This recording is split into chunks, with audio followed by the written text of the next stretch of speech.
Hello and welcome to the One Turn podcast. My name is Miriam Bayers. I'm the host on this podcast where I talk about time management, self-leadership, productivity, ways to find focus, because I think if we get into a state of confident goal setting and good focus, then we can do really good work in a sustainable way. And for today's episode, I spoke with Diana Lund Nordstrøm. That's actually the second time that she's a guest in my podcast, because she's not just great in what she does, she's also a friend of mine. And because I find her work so inspiring, I thought it was time to invite her for another chat. Diana is a career consultant and she specializes in helping internationals in Denmark with mostly academic backgrounds navigating the Danish job market. During her work and also as her personal philosophy, she experienced that people work differently, and that there is, for example, people that thrive independently, that just set a goal and go with it and stick to it. And then there's other people that flourish more and who do better with some external accountability. And that is exactly what Diana helps her clients with.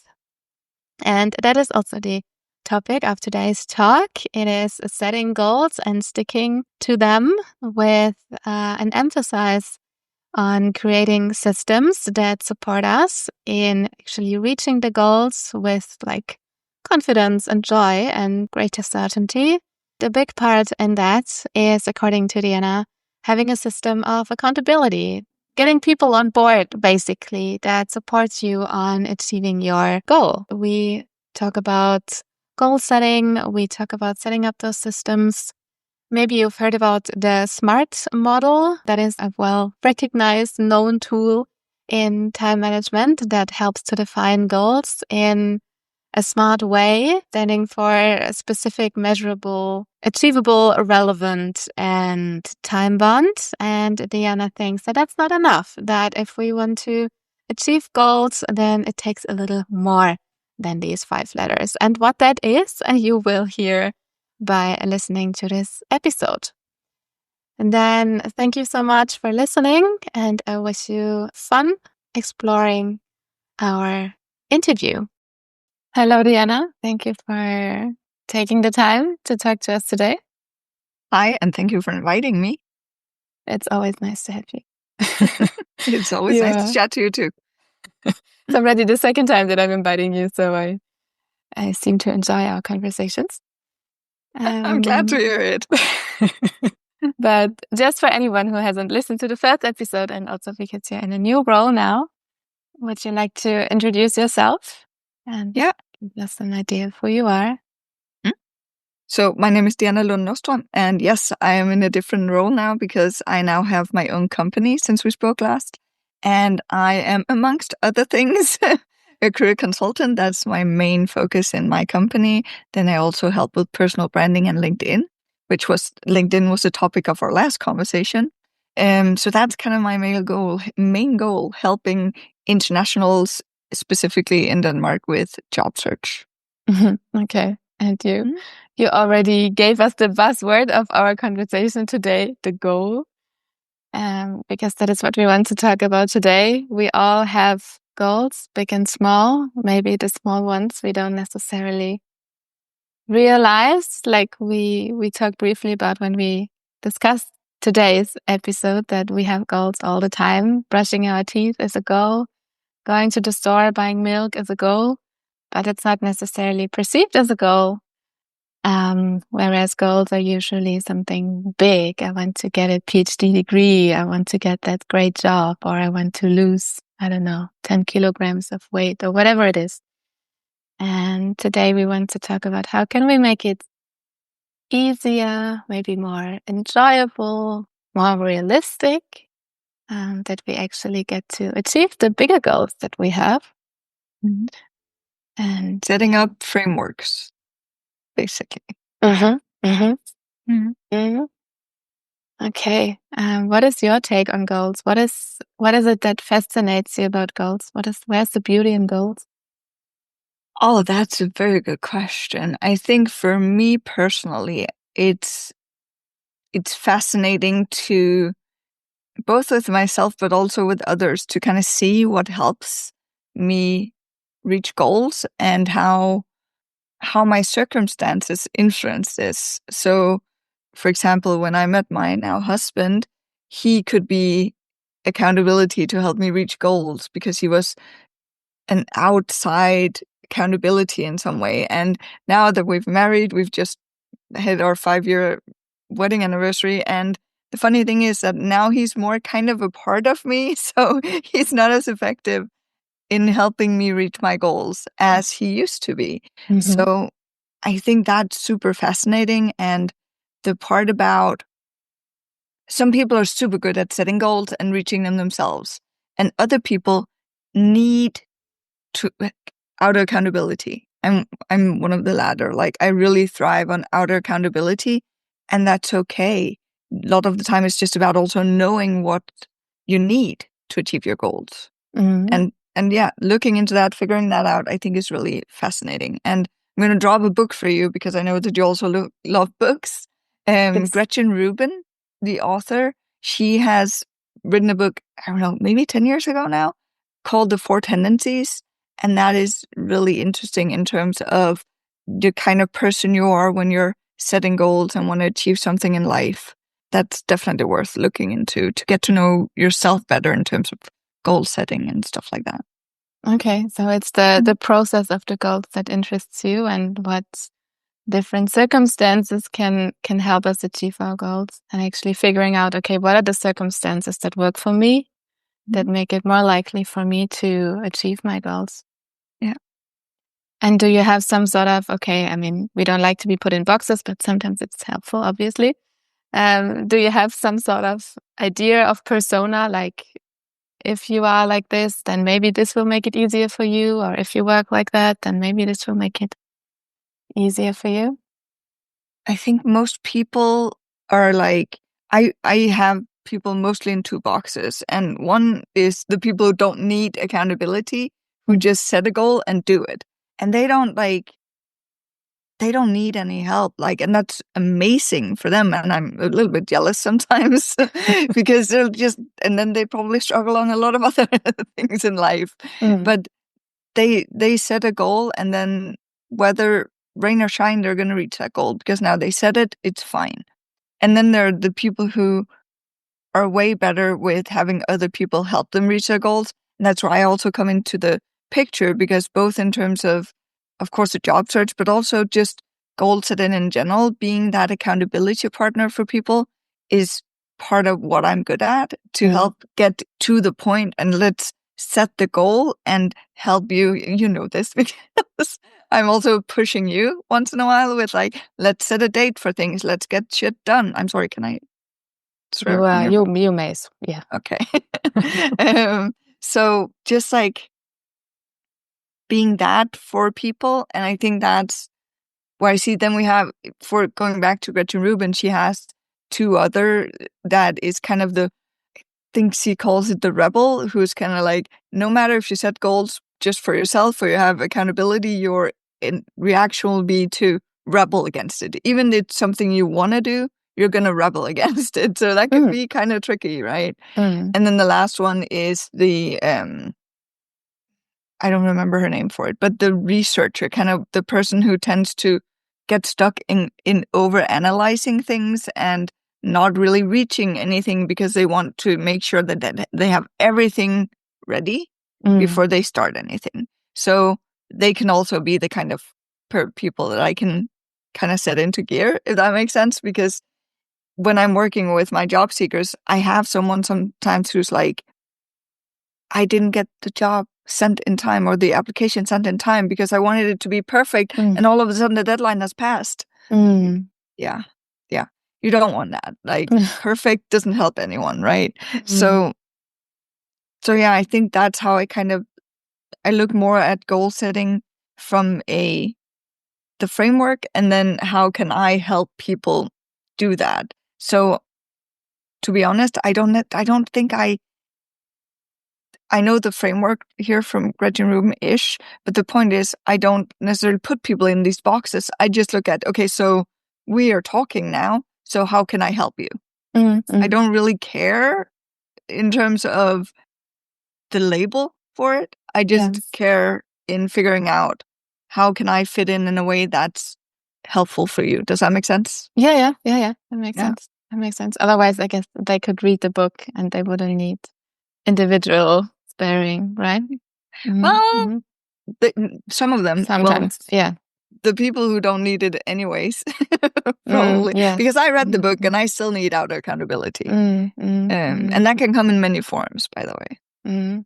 I think that is, like, talking about books, I think that is something I realized when reading these books that you mentioned. I haven't read it, but similar books. I feel like these books help me realize, oh, I have wings. And then if I have someone to talk about it with and I have a coach, I'm like, and that's how I use them. I think that's a huge issue with book reading, that when we're talking about like frameworks and learning business and everything, because what a lot of people do, they just read the book.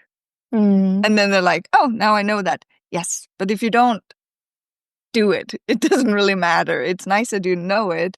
But really, when you read a book, what you most optimally should probably do is read one chapter, implement, read the next chapter, implement. So you kind of actually get things done. Also, when I teach and when I do workshops and stuff, I'm very focused on people actually doing part of the work, at least in that, because I know that it's not super helpful just to come and be at anything or read a book where you're like, super, now I have the knowledge, but if you don't put it into action, and again, talking about back to the goals, right? You know that it's a good idea to set goals, but if you don't put action behind it, fitting your own psychology around goal setting, then it doesn't really matter. Then you just have some nice goals. And we can also talk about vision boards in this sense. And being like, it can be a great start, but the vision board is not super helpful if you don't take that and put it into actual goals. So your vision board should basically be a reflection of your goals, not necessarily like, it depends on how far along you create that vision board for, right? But if it's like a 6 months or a year, then it should reflect your goals more than just being your dreams and wishes about things. Or maybe a combination of the two, right? Which reminds me, now I know why my vision board is really bad, the last one I made. Maybe it's more of a clarity exercise, right? But that's not enough. Exactly. You need to figure out how to get there. Okay. So if you walk me through this, I could tell you one of my goals, and then maybe we can see how that would work for that example. We could use, right now I'm writing a book. That is one of my goals. So if I come to you and I'm like, I have this idea and I know it's going to be great, but somehow I'm not getting anywhere. Yeah. First of all, I would say, freaking amazing that you are writing a book. I've done it myself, so I know what it entails. And I want to say that if I had known what it entailed when I started, I probably wouldn't have started, to be honest. Okay. But that also, again, who are risk people, I just jump in and then I figure it out along the way. But amazing for jumping in and doing your book. What I would say, we need to set up the goal around this book. And that is multiple things. So first of all, I would talk to you about the SMART model, but I call it the SMART ABC because I've added a little bit to it. But before that, I would probably talk to you a little bit about why, like, what's your driver behind wanting this? Because sometimes having goals where we're like, ooh, that sounds interesting. It can also be, and you're going to laugh at me when I say this because you know me, but that can also be shiny object syndrome. And wanting to kind of, when you go into a book, it took me with a full-time job, it took me about a year to get my book out there, right? So it's not a small feat. So if you want to do this, I'm really talking about like, what is your goal? Why is it that you want to do this? So whenever you get stuck in the process or when things suck and you're like, I'm ready to throw my computer out the window because this is not fun, then you go back to, oh, why was it? That why needs to be strong enough that it can keep you on track. Mm-hmm. But this is also where the accountability part comes in, because, and that about knowing yourself in that aspect, because having that why can be really, really strong, but still not necessarily doable for you. And I don't think this is the case for you, to be honest, but for me, it is the case. And I knew this when I wrote the book. So what I did is that I committed in public to writing my book, meaning I was on a local TV station when I have 15 pages written and told them, hey, this book is coming out in October. Super. And I also pre-sold the book. So creating accountability for myself that like, that's what that looked like for me in that case, right? So I couldn't I had pre-sold 100 copies of the book. There was no freaking way to not do that now, right? It would be so embarrassing going back and saying, I'm sorry. Here's your money back. Yeah, and no, because I already used them on like the editing and stuff, but just like wherever in the process giving up, right? So it depends, right, where you kind of create that accountability. So it's a balance between your why and the systems you set up around you. So that's the why would be the first thing I would set up, and then we're going to come back to the accountability a bit later. Because if we then go through the SMART model, then the normal SMART model is specific, measurable, achievable, relevant, and time-bound. So we would set that up. So let's try and do that for you. We want your goal to be specific. Let me give you my example of how I do this. So with my book, I was writing a book about taking care of yourself as someone who's long-term seriously ill. So that's pretty specific. I wanted it to be 250 pages. That's measurable. Is it achievable? Well, did anyone else I knew or that I could kind of relate to, did anyone else write a book? And I was like, yeah, quite a few people. So I'm thinking it makes sense. But it's also about achievable in your setting. So yes, because I'm the kind of person, then I'm going to focus. I'm very goal oriented.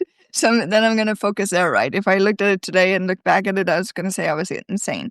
But yes, let's just go with it's achievable. Now I had a full-time job. I was doing education. We got a new dog and I have a sick husband. And then I also wrote a book at the time. So not everybody would think it's achievable in that setting, but it was. So that's nice. So maybe someone else can use that as their, is it achievable? Well, if Diana can do it, then so can I. And that's the case, right? Then is it relevant? So much, because it's the book that was not on the market when I needed it myself. So definitely, and I interviewed people about it and stuff. So it was definitely relevant. And then was it time bound? Yes, because I set a deadline for when I wanted it to release the book. That was very much focused on releasing 2 weeks before. Every year in Denmark, we have this Knæk Cancer event, which is kind of a big TV event with, well, for funding towards cancer research and stuff like that. And I was like, I want to be in that show. That never happened, unfortunately. But that was my initial goal. That I was like, if I release 2 weeks before, I can do the work to kind of also get on that show with them. So time bound. So let's try and do that for your book. Okay, on my book. Well, specific. I want it to be 45 weeks.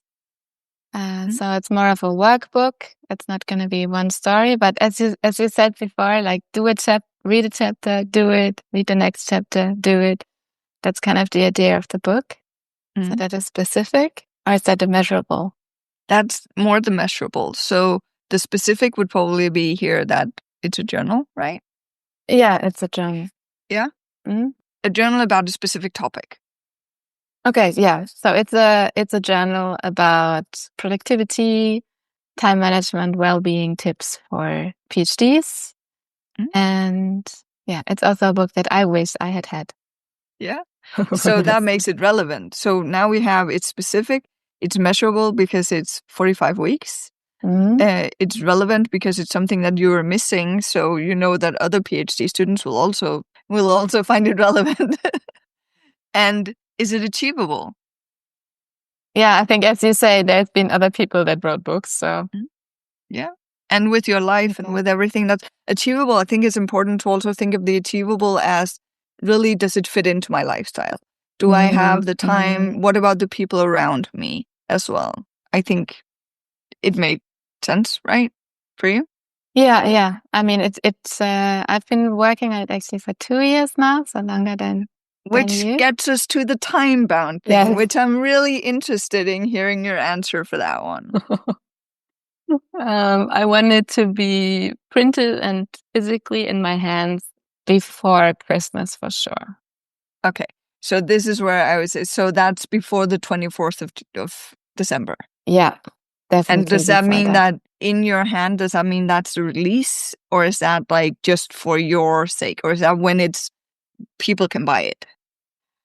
I want people. Yeah, actually, I want it to be buyable or send it out beginning of December. So 1st of December would be ideal if I can. So the release date is December 1st. Yes.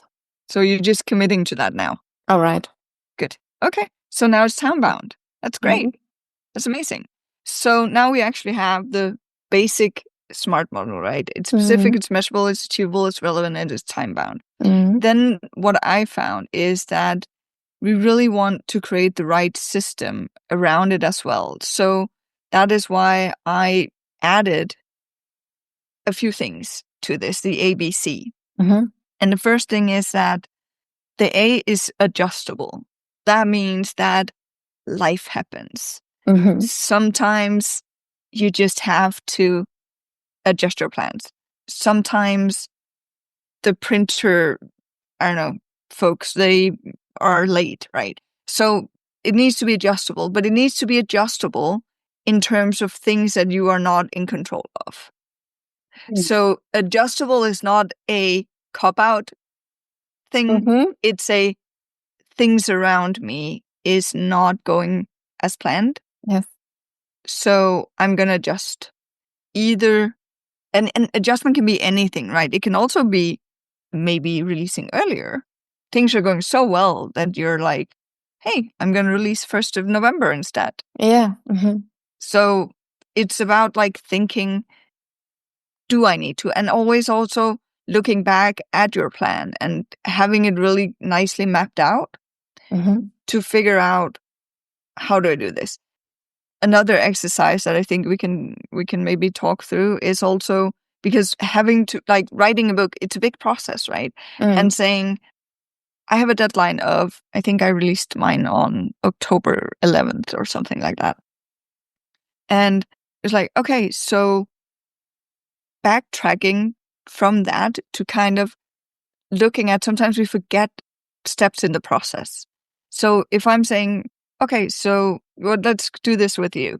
So you want the book to be out by December 1st. What is the last thing that happened before that is that people can buy it in the store? What's the very last thing that happened? I guess, yeah, not in a store. I think I will just send things out. So I don't think it's going to be in a store, but let's see. Let me put available for purchase then. Available for purchase, it would be, it's delivered, and I have a packaging material to put it in. Okay. Do you need to do a photo shoot with the book, or do you want to do that more online with just the, like, with the mock-ups and stuff you have? I think for the 1st of December, I would be fine if it's just mock-ups and stuff. Yes. Okay. So that means that there's a task here about buying supplies, right? Then what's the last thing before that? Finding a company that prints the book. There's going to be a step between that. There's also going to be all the talk back and forth with the printers. So putting in time for that and saying, so it's not just, this is also why having a book coach can be a good idea, someone who's done it, because all of these small things So there's going to be, from finding that printer to standing there with the book in hand, you'll send the print, you'll send like everything, the graphics, everything, but then get test prints and all of these small things. And going through this exercise, stepping a step back and thinking and doing it with someone who can kind of give you, oh, what about this? What about this? What about this? And it doesn't have to be someone who's been in the process. It's just someone who can kind of give you different thoughts on it or perspectives on it. And going back to present day to kind of figure out from that, written all of that down, then saying, okay, so here's some sub goals for me as well. Some milestones along the way. And what are all the tasks I need to do to reach each milestone? Because that makes it so much easier to tackle as well. And it makes it easier when we're talking about the adjustable as well to kind of look at, where do I need to adjust? Because I have this entire plan now. And I know that, okay, so I, a bit late in the game, realized that, oh, I actually need to finish writing by July 1st. Because I need to, like, my whole thing, right? I need to have other people read it. I need to have it proofread. I need to have it like set up graphically by an illustrator. All these things, everything before sending it to the printer and having it back like at least 2 weeks, if not more, before release date, because you don't want your release date to get pushed because you don't have the books yet because something happened that you weren't in control of. Yes. So all of that going into that process and that goal setting, it's more work now, but it helps in terms of being less work later. Does that make sense? Yeah, definitely. That makes sense. So I'm thinking that and the reason I'm saying that is also because, oh God, it started seeming a bit overwhelming, the process of it, right? All the things that you kind of do before really getting started. But the thing is that will help you immensely. Also, just in terms of, again, back to figuring out your why and looking at, okay, so now I have a set of like sub goals and milestones here. Is it still worth it? Is this still what I want to do? Yeah. So going back and adjusting, reevaluating all the time and saying, oh, this is a much bigger project than I thought it would be. I don't think I have the time for it. I don't think it's actually achievable for me anymore. Or the other way around, being like, ooh, I think this is actually something that I can expand. I can also do this and this and this and this on the side, making it a bigger project. But that's what you feel like makes sense for you, right? Does all of this? Yeah, very much. Okay. So making it adjustable, and then the B in the ABC is be in the process. And what I mean by that is creating habits around, but habits was an H and not a B. So be in the process of making the habits around that will support you reaching your goal. Meaning that you're going to go to a cafe and work every day for 2 hours, for example, because you know that you can be in the zone when you're sitting there with the laptop and the noise around you. Some people don't like noise. So it's about knowing yourself, your habits, both good and bad. So also figuring out what habits do I have that's not super helpful. So right now for me, I'm reading way too late into the evening, for example, messing up my sleep. By the way, sleep is one of the most important habits to have to get your 8 hours of sleep-ish, around 8 hours, because it affects everything else. So really thinking into what are the good habits I can create for myself that will help me reach the goal, but what are also the pitfall habits, the ones that I either need to be aware to not get, or the ones that I need to stop doing, that I need to work hard on getting rid of. So, for example, for me, I also sometimes go to a cafe to work, but what I realize is that and I can be effective around it, but what I really go to the cafe for is my chai latte. It's not to get the work done. So it's like, it's both expensive and kind of a stupid habit. I could just as well make that at home and go to the library if I want to go somewhere else to work, right? So figuring out what are the habits, and that seems inconsequential for writing your book, that like, oh, but again, it's not for me, it's not a healthy habit. It's not a productivity habit. There's a lot of negatives for that. So really being aware of what are the negative habits and what are the positive habits, and then make sure to kind of get all of the more positive habits dialed in. And you know a lot more about that than I do. And I'm sure that you already have episodes on lots of habit building. So I'm not going to go further into that. And then the last one is coming back to what we already talked a little bit about, is the accountability part. So the C is cheerleaders. And I call them cheerleaders because I love that term.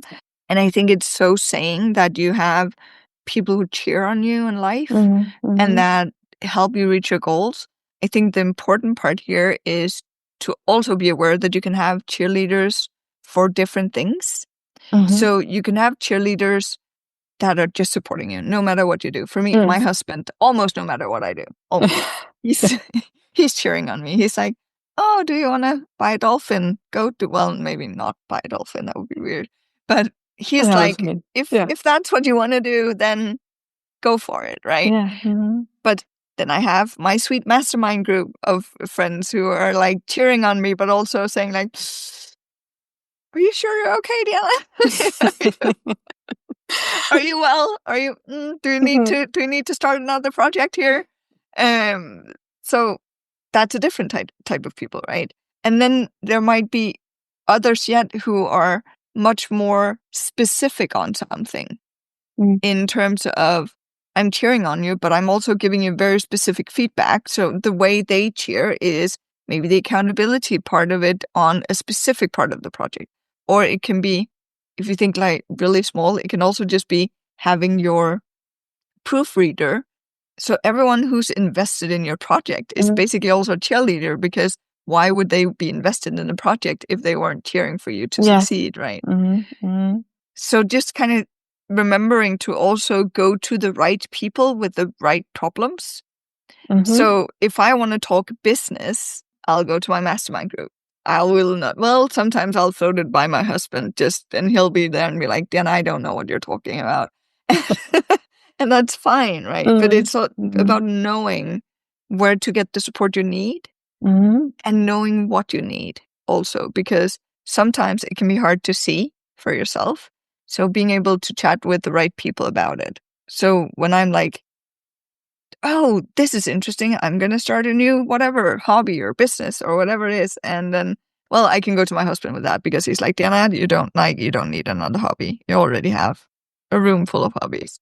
But someone who's like, hey, stop, breathe, like take a minute to think about this. Is this shiny object syndrome, or is this actually helpful for what you're doing right now? And I think that support is probably some of the most important in the whole thing. Having that support and accountability. And I don't know, because the habits are also super important, right? And so it's all important, but it's just a lot of the time we have this, I'm on my own. Yeah.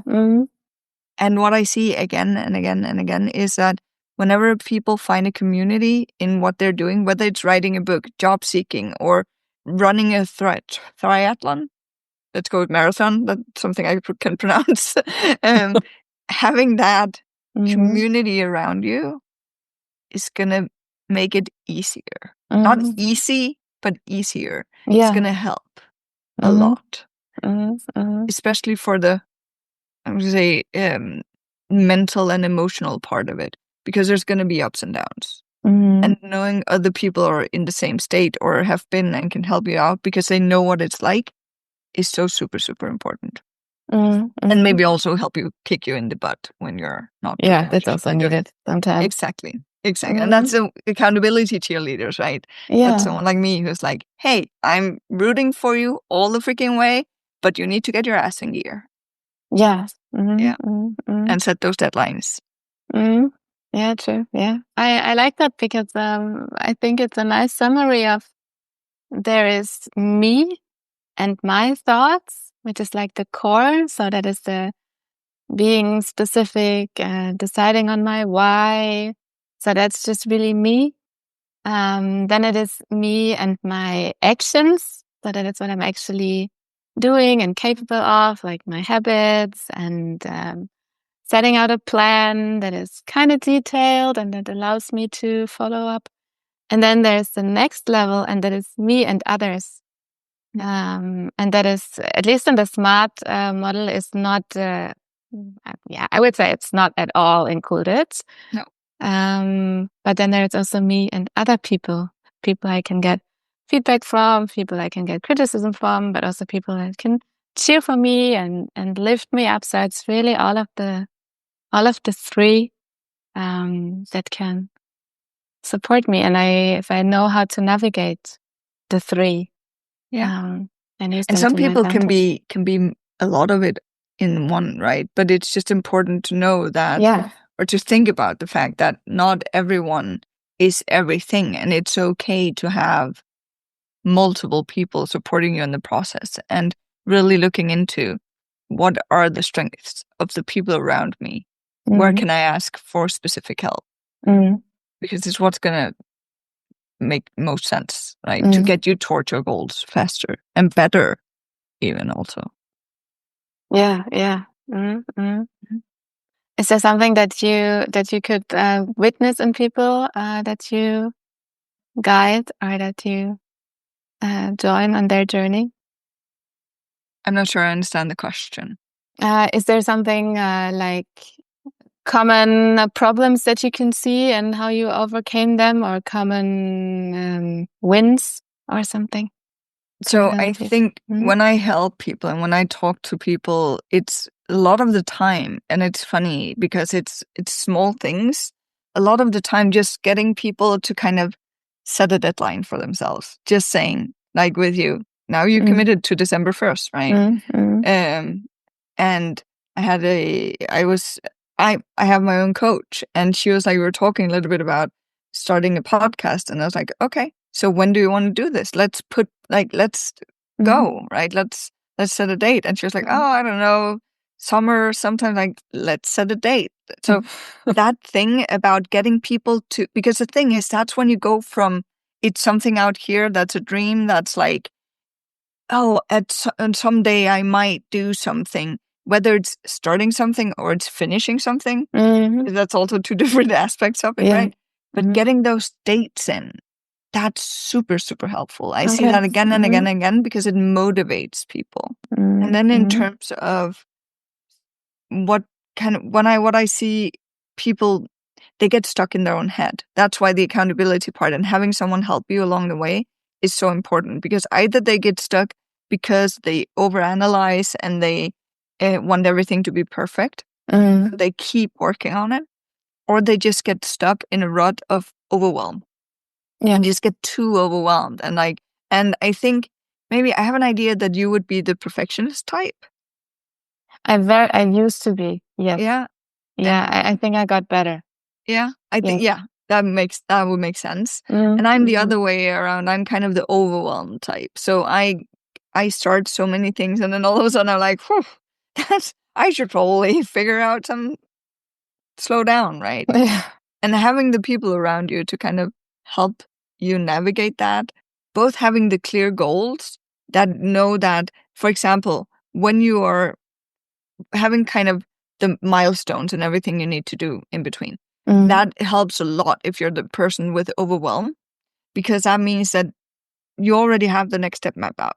So when you map out these steps, it's also about going in and saying, we're talking about fairly small steps, because we want to talk about, okay, today I'm choosing the color for something, or the font size, or so small steps that it's something you can do without having to spend like a whole day thinking about it necessarily, because you know it's the next step, right? You know what to do.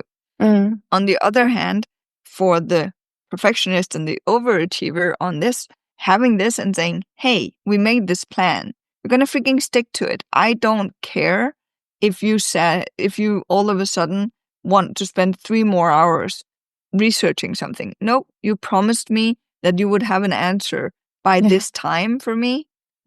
Then I expect you to do that. And it can sound harsh, but the point is that extra 3 hours of research is in 99.9% of the time not going to change a thing. Yeah. Mm. And keeping in mind that what we're doing when we are releasing books or reaching goals, a lot of the time what people are doing with goals is actually trying to either make their own life better or a lot of the time trying to make others' lives better. Yeah. So when we're talking for both my book and your book, yes, it's from something we experienced ourselves, but our intention is basically to help others, right? Yes. And the longer we fiddle and don't get shit done with it, the longer we're not helping people. The more people are not getting the help they can get from our product, whether a book or a podcast or whatever it is that we're doing, right? So keeping in mind that, again, what's the why? Why am I doing it? I'm doing this because I want to help others. Okay, so why are you then spending 3 hours extra times how many tasks are on that list?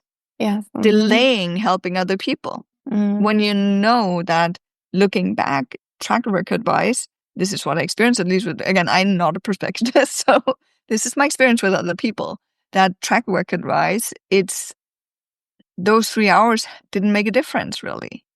Yeah.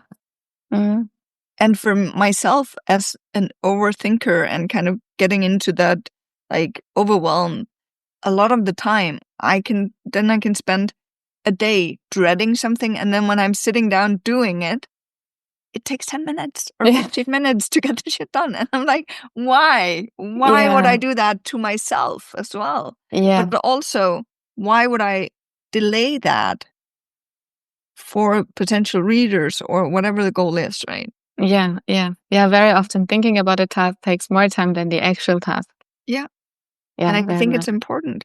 And when you're also like knowing yourself in this, where you're like, I'm horrible at setting goals for myself because, and this is like a self-worth thing, maybe that's like, I don't think I'm worth doing that for. I know that's horrible, but it's, I think that a lot of people have that feeling. So I think it's actually important to talk about.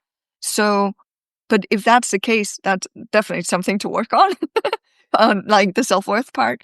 But in a goal setting perspective, then it's like knowing that is, how can I implement others in my goal setting? How can I make it something that is beneficial to others? Because that's going to drive me, right? That's going to be amazing. I don't have any issue. I love doing things for others. So how can I, even though it's something that if I really think about it, I actually want that. But how can I make it something worth for others that can actually help me get it done? Does that make sense? Yeah. Okay. Came a little bit confusing, but no, yeah. I think that is something that helped me, what you said about the perfectionism, that the Pareto principle or 80-20 principle, that I try to remind myself, okay, what am I doing right now? Am I really working on something substantial, or am I just fiddling with some details, and what are the costs of fiddling with details? Because if I do that, then I cannot work on the bigger chunk of the task that comes afterwards, or any other task. Yeah. So for me, it's having a visual representation kind of the trade-offs that I have here. Yeah. Working on perfectionism or working on A or B. And it's also, again, about when you're saying this, like having a visual of what is the cost? What is it that I'm doing here? So what is it for you that is like having a Post-it note or having like something that's like just write 80-20, or I have a Post-it note here that says, what I put out, I attract, and then action on it. Because it's all about, for me also, like if I show up in my work being down, then that's what I'm going to attract.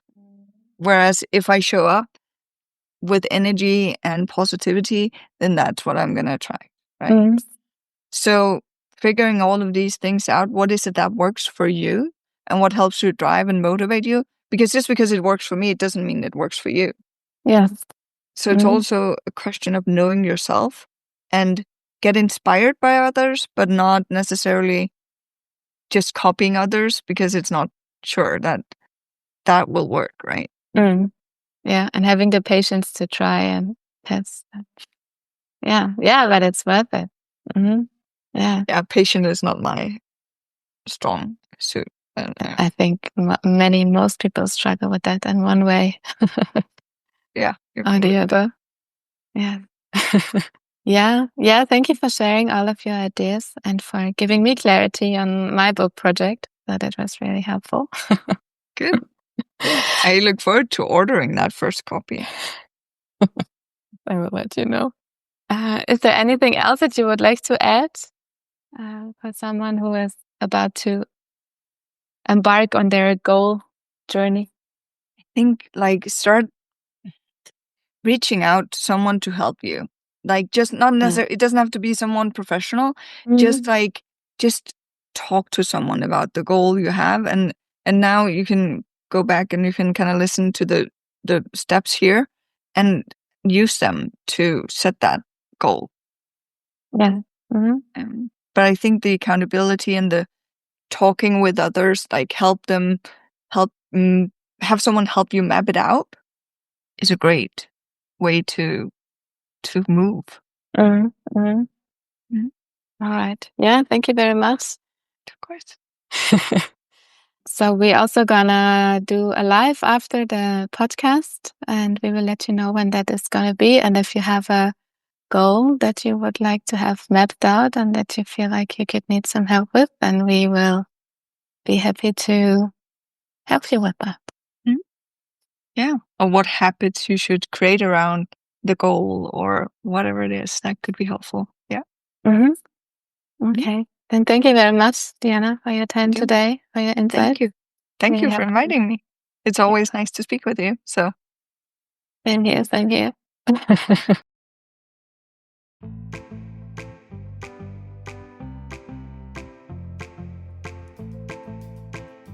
Welcome back. Thank you for staying with us and for listening to today's episode. I hope that you got some inspiration, some motivation, maybe some clarity on your goal setting. Either you are at the beginning of a big project that you want to start, or you are right in the middle of it, or you are just about to end, and that final sprint, that final stretch feels so hard. We hope that we could inspire you, help you a bit. And if you would like to dive a bit deeper, get some feedback on your goal setting, on the systems that you set up for yourself, then come join us for a free webinar on the 11th of December at 2:00 in the afternoon. You can find the registration link in the description of this podcast episode. And then please let us know, what is the goal you're working on? What is your why? What are you struggling with? Or anything else that you would like to know? Because then we can tailor the content of the webinar to your needs. And if you feel like you'd rather explore this a bit more on your own, and then feel free to download the PDF guide that we created for you. That's a step-by-step guide with everything that we talked about. You can go through it in your own pace and see if you can use that along with your goal and feel more confident about reaching it. And if then you do feel like, maybe it's actually nice to join the webinar and get some personal feedback, then you're still welcome to join. And then I wish you a wonderful week. We are very much cheering for you. We are cheering for your goals. We are rooting for you. We are glad that you have goals, because I think it's beautiful for people to have goals and to try to walk towards them. Because also, as Diana said, most of the goals that we have are not just about ourselves. They are also about other people. Almost always other people will benefit from the goals that we set for ourselves. So go for them and don't give up too soon. If you like today's episode and podcast in general, then don't forget to subscribe, leave me a review or a comment. That helps me very much in reaching my goals of making this podcast available to more and more people and helping more and more people out along their way. And then I wish you a wonderful rest of the day, rest of the week. Take care and goodbye. Yours, Miriam.